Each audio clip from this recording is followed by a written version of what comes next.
bufta bi ëf nit dana tàmbali di tabax mbal di raax mbalkaam du àggale sax raax ba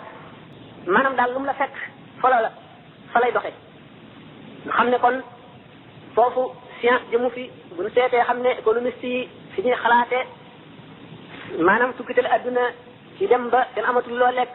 géologue yi fi ñu koy xalaate ak astronomie ñoom ñëpp kenn ku ci nekk ca fa ngay spécialisé ngay xalaat dégg nga di ko taxawuk saa waaye li nga xam ne noonu la ko muhaqiqoona yi xamee dëgg-dëgg ñoom wuti naag yooyu yëpp ñoom ñoo gis li nga xam ne moom la yàlla xibaar ak bu yonentam alayhi salaam naka noonu gis nga li ñuy wax les savants atomistes noonu ñu dessiné seen montre bi ñu tuddee horloge de la fin du temps nga xam ne diggante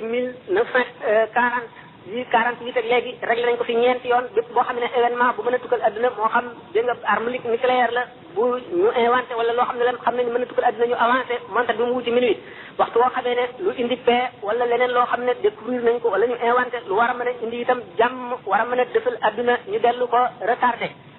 ba nga xam ne dañu ne bu àggee ci minuit la saa di taxaw loolu yëpp ay xalaat la li ñuy tuddee taxmin rek la ak i njort waaye du li nga xam ne mooy am dëgg li am dëgg mooy li nga xam ne moom la ñi nga xam ne dañoo jaamu yàlla ba seen xol set ba ñuy janloog lawhul mahfuz xam la fa ne dégg alxuraan yàlla may leen dégg wax yonent bi sallallahu alayhi wasallam li ñu wax mooy dëgg te ñoo ko xam gis nañ ne buñ ne kon jullit bi ngir mu nekk jullit dëgg war nay def xelam itam ci an-nafxu fi suuri boobu ñu waxoon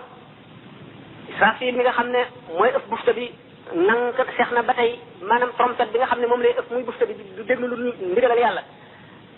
bis boo xamee ne su borom jox ne ko ndigal ba mu ne ko ëf bu keroogee baat bu tir boobu bu tiis boobu dana tax njaaxal li sax tiit day ñëw ci kër gi di wéttalikoo ci nit ñi day gën a tar rek lu mu gën a wéy ba adduna bépp di raaf lépp lu tooyoon wow lu doon dund dee.